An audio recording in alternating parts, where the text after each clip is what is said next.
post যে খবৰ সকলোৰে মানে চৰ্চা হৈ আছে যে অকলে আছিল এই সম্পৰ্কে কি ক'ব আমাৰ কংগ্ৰেছ বিৰোধী যিবিলাক বিৰোধী ৰাজনৈতিক দল আছে এই দলখিনিক একত্ৰিত কৰিবৰ কাৰণে ডক্টৰ হীৰেণ গোহাঁই ডাঙৰীয়া আৰু নাগৰিক সমাজৰ নেতৃত্বত এটা খুব সুন্দৰ প্ৰচেষ্টা আৰম্ভ হৈছে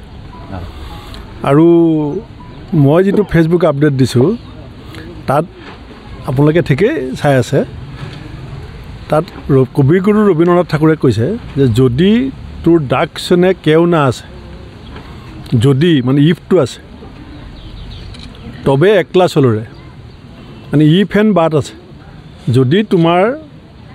কথা শুনি পেলাই তুমি ঠিক কৰা শুদ্ধ ৰাস্তাত যাবলৈ লগত কোনো নাহে তেতিয়া তুমি অকলে যোৱা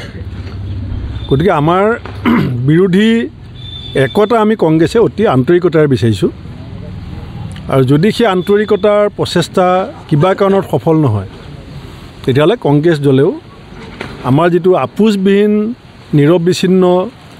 সাম্প্ৰদায়িক বিভাজনৰ ৰাজনীতিৰ বিৰুদ্ধে সংগ্ৰাম সেইটো আমি জ্যোতি পৰিবলৈ দিব নোৱাৰোঁ আমি সেইটো আগুৱাই নিব লাগিব সেইকাৰণে আমাৰ সিদ্ধান্ত হৈছে আমি 126টা সমষ্টিতে আমাৰ দলৰ সংগঠন সুসংগবদ্ধ কৰিবৰ কাৰণে প্ৰচেষ্টা চলাম আৰু সমান্তৰালভাৱে নাগৰিক সমাজৰ নেতৃত্বত যিটো একতাৰ এটা সিদ্ধান্তৰ কাৰণে পদক্ষেপ লৈছে সেইটোক আমি সম্পূৰ্ণ সহযোগিতা কৰিম আৰু সন্মান জনাইছোঁ আৰু সেইকাৰণে যদি ভাল হৈ যায় একেলগ হোৱাটো যদি ডাকচনি যদি কেউ আছে আমি একেলগে যাম আৰু যদি ডাকচনি কোনো নাহে আমি অকলে যাম সেইটো কৈছোঁ দেখা গৈছে অখিল গগৈয়ে কৈছে যে নিজৰ দলৰ নিজৰ মতত মানে মানে অটল হৈ থাকিব আৰু তেওঁ থকাৰ লগে লগে কাজিয়া হয় প্ৰতিটো মিটিঙতে কি কাৰণে হৈছে বা কি আমাক ডক্টৰ হীৰেণ গোহাঁই ডাঙৰীয়াৰ নেতৃত্বত নাগৰিক সমাজে কৈছে যে যেতিয়ালৈকে আমি বিৰোধী ঐক্যৰ প্ৰচেষ্টাটো পূৰ্ণাংগ ৰূপ দিব নোৱাৰোঁ তেতিয়ালৈকে ৰাজনৈতিক দলবিলাকে এই বিষয়টো সম্পৰ্কত বক্তব্য নাৰাখিলে ভাল হয় সেইকাৰণে মই এতিয়া সিদ্ধান্ত লৈছোঁ যে পঞ্চায়ত নিৰ্বাচন কেন্দ্ৰিক আমি কাম কাজত জড়িত আছোঁ আজি এতিয়া আমাৰ ৰঙানদী সমষ্টিত ৰাইজ গোট খাইছে আমাৰ আলোচনা হ'ব পঞ্চায়ত নিৰ্বাচনত আমি কি ধৰণে ভূমিকা ল'ম গতিকে এতিয়াৰ পৰা আমি এই বিৰোধীসকলক একগোট কৰাৰ যিটো কাম আৰু সেই সম্পৰ্কত দিবলগীয়া যিকোনো বক্তব্য নাগৰিক সমাজে দিব আৰু যেতিয়া নাগৰিক সমাজে এটা চূড়ান্ত সিদ্ধান্তত উপনীত হ'ব তেতিয়া নাগৰিক সমাজে আপোনালোকক জনাব যে ক'লৈকে আগবাঢ়িলে আৰু কিমান আগবাঢ়িলে কেনেকৈ আগবাঢ়িলে সেইকাৰণে আমি কংগ্ৰেছে যিটো আগতে পদক্ষেপ লৈছিলোঁ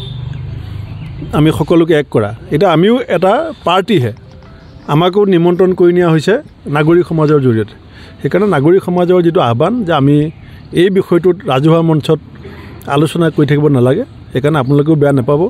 এই বিষয়টোত মই আৰু বেছি নাপাতোঁ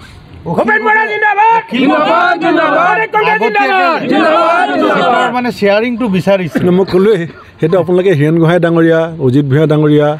আমাৰ শান্তনু বৰঠাকুৰ পৰেশ মালাকাৰ ডাঙৰীয়া আমাৰ হৰে কৃষ্ণ ডেকা ডাঙৰীয়া যিসকলে এইটো উদ্যোগ লৈছে তেখেতসকলক সুধিলে ভাল হ'ব